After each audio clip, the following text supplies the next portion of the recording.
As quilters, we love new gadgets and gizmos and tips and tricks along the way that's going to make our quilting easier, more fun, quick to finish, whatever the case may be. Color coordinated is always good too. We love that. But sometimes we find out about a new technique or a new shortcut to try and make a block that is going to make it so much easier for us. And then when it's called the no waste flying geese, oh my goodness, we can do something without wasting fabric. Well, that got my attention. I'm Lea Louise from Inspired Quilting by Lea Louise, and I'm anxious to talk to you about this block because it's a fantastic block. It's a great way to make the flying geese, and it works wonderfully to do 4 at a time. I love everything about it, but I had trouble with the seam allowance. And I find with a few minor little tweaks and adjustment here and there, it works out beautifully. And they came out fantastic. The quilt was easy to put together. And notice, see, all those beaks are right in line where they need to be. No snub nose flying geese here. So watch and let me show you how to make a few adjustments to get your flying geese flying pretty. Have a great afternoon. Enjoy some quilting with me. And oh, don't forget, please subscribe and give me a thumbs up if you enjoy the tutorial. Here's a wonderful Fat Quarter collection by Tula Pink. This is what I'm going to use for my next quilt. And I'm making flying geese with it. What I'm going to do is use the no waste flying geese method. And that's where we start with a large block and then use the 4 smaller blocks to create 4 individual geese from each large block. We've done it before, but this is going to be a quilt with all flying geese stacked against each other. And so we need to really look at how those points are going to line up, how to sew them best in order to get everything to look nice and perfect with no snub-nosed geese. So that's the big thing. Now these are going to be my geese, and this will be my background. I thought about going white or just sort of a real low key fabric, but these are bright and bold enough. I think you put some of these together, that's going to make some really fun geese. So I'm going all out. I'm going to just go really wild and crazy with this wild and crazy fabric. So I'm excited to get started. I'll show you how to do these no waste flying geese. We have done a bit before, but I really want to focus on some of the details since we're doing an entire quilt with flying geese so we get the best results possible. So I will be back. I really like using the no waste flying geese method. It's quick, it's easy, you have consistent block sizes to use, and it goes together very, very simply. But of course, when you're using multiple pieces and you're cross-cutting and doing this and that, you have to be careful about accuracy because you want all your blocks to come out the same. We want them to be the same size because then we're going to compile them into a larger design and we need to sew them together and they need to fit. So there's a couple things that we need to look at. What I found consistently, there are lots of charts online that you can use. And they're great because they tell you with a large block this size, a small block this size, you will get a flying geese measuring this size. And that's all well and good, but you also have to consider that these are calculations, mathematical calculations that don't necessarily take into effect what fabric can do to measurements. For example, when you fold it over, when you fold this fabric over, it doesn't lay completely flat. You see you've got that little bit of a lift there where the fabric lifts up. So you're going to get some variances in your measurements. And what I have found is that making a few minor adjustments, you've seen how I do this on half square triangles, this is not that much different. In this particular case, we start with a large square. We put our 2 squares corner to corner with a line drawn between those 2 squares right down the middle. And we're going to take a 1/4 inch seam on one side, turn around, take a 1/4 inch seam on the other side. And that will work. But if you do that, let me see if I can find one, you are going to get, I don't know if I left one of those out, a point that barely has a 1/2 inch seam allowance. It comes out exactly to that 1/4 inch. And if you are going to then use a 1/4 inch seam, you most likely are going to lose your point. So what I did on mine is I took just a little bit larger 1/4 inch seam. And the reason I did that is it brought these points a little closer to where the flying goose is going to be. And that's going to allow the point of that flying geese block to be a little closer to the seam, but not encroaching the seam. Does that make sense? I want to find some nice, here's one of the thin ones. Okay. So when I first started doing this, this is what I was getting. And, you know, I'm following the directions, doing what it tells me to do, and I just barely get this little 1/4 inch seam. And then when I started going a little bit wider, here's one here. Do you see the difference? If I put these side by side, it doesn't look huge. See, there's your first right there with the narrower seam, but you take that a little bit thicker and see how much more room you have right there. Let me see if I can get this right up in the camera. So there we are there with the narrow piece, and here we have a little bit wider seam. So by doing that, we're going to give ourselves, well, I call it my fudge factor, but give ourselves the allowance to do a seam, turn the fabric, and still maintain that point. And that's really important. So the step one is to take a wider seam, not huge, not even a full 1/8 of an inch more. We're just talking a couple threads over, because we want to offset that fold in the thread, or excuse me, that fold in the fabric when it flips over. So we've done that. We have our seam sewn. And I know this doesn't look even, but I missed the line when I was cutting. But I promise each of these are just a little bit wider than the 1/4 inch. You should be able to see that. I drew over the seam line where I stitched with a pencil. But see, I didn't quite cut on the line, so it does look narrower. All right, so once we get to this point, we cut it in half. We're going to switch our pieces like this. We're going to sew this. You're going to get a little bit of an overlay there. And now we're going to put our block right here. Couple things you want to remember. This one you want to have inside the line. Don't let it protrude past.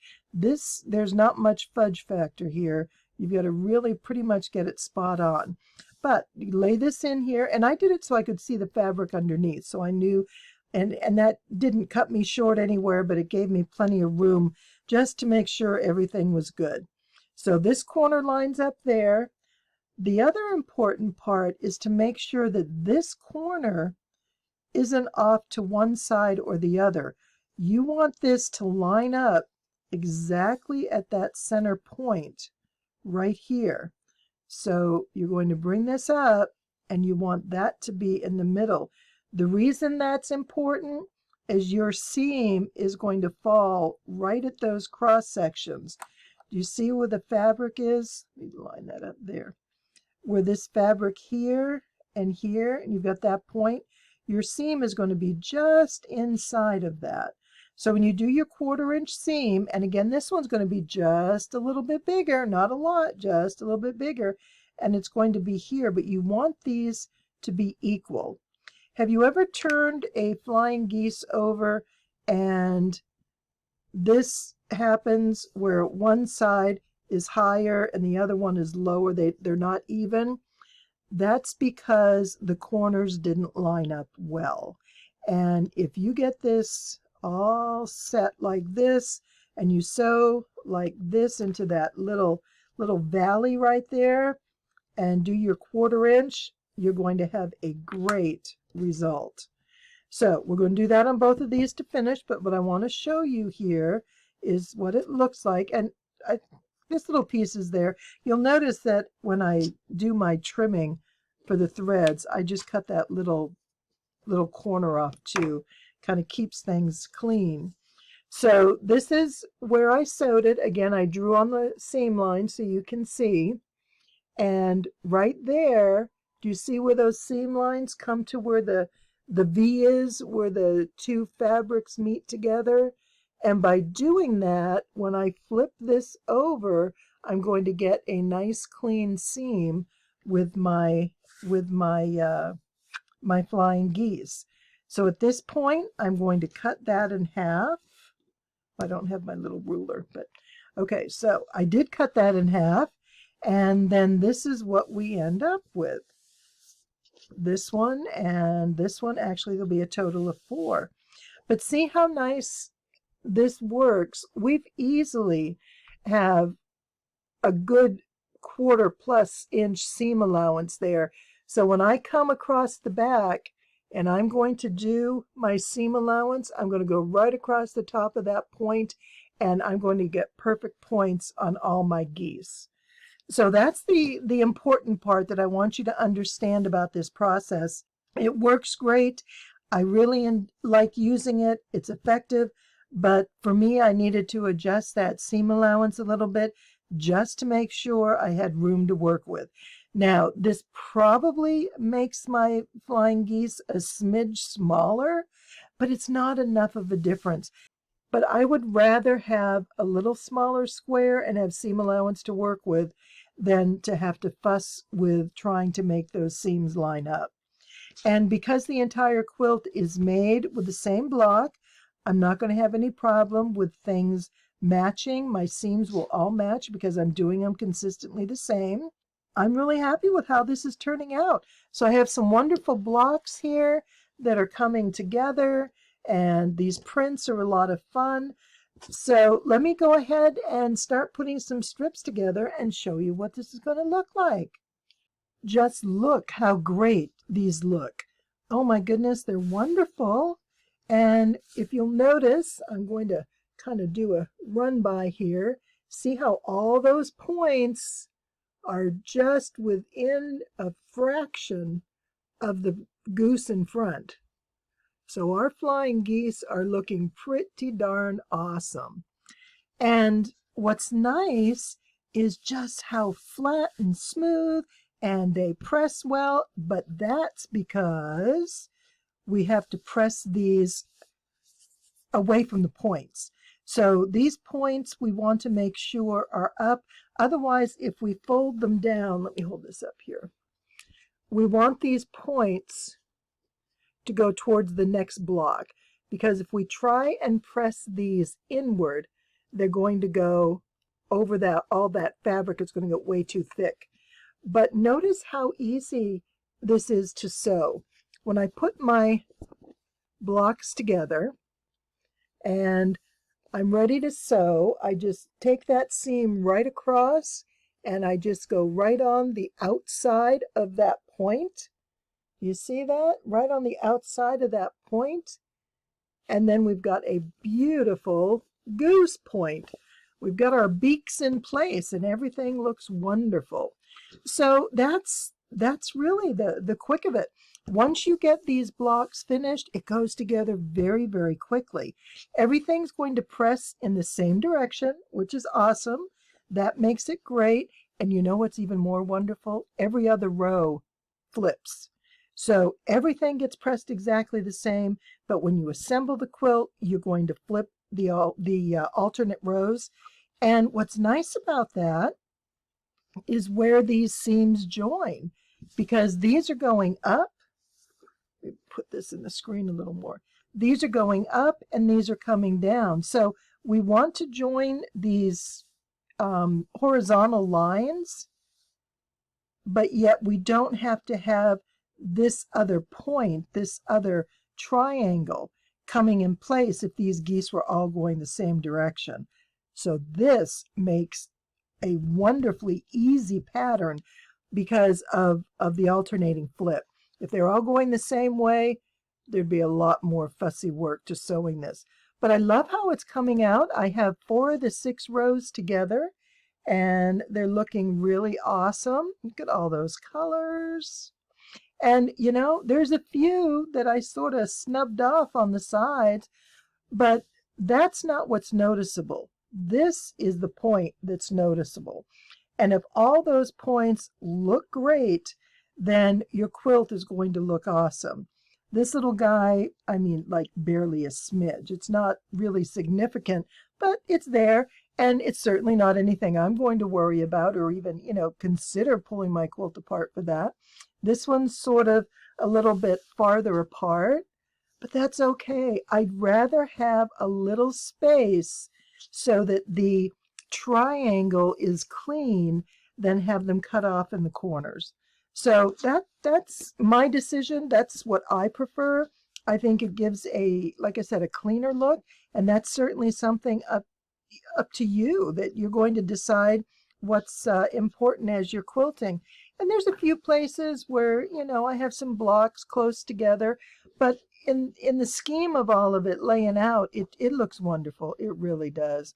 So let me get these last couple rows done, and we're there. This has been awesome. And just one quick note to clarify what I did on this pattern. I did use the art gallery pattern that's linked below, and it is a free download.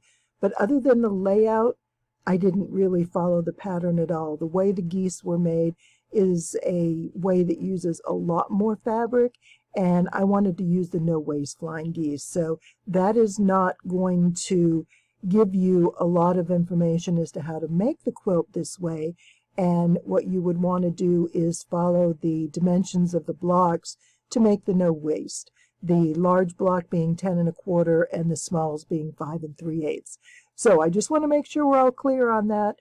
And I did go with the 84 blocks that's in the pattern, and I think it looks wonderful. I hope you enjoy it. I had a lot of fun sharing this with you. Have a fantastic rest of your day. Oh, and don't forget, please give me a thumbs up and subscribe if you haven't already. Terrific. Enjoy. Happy quilting.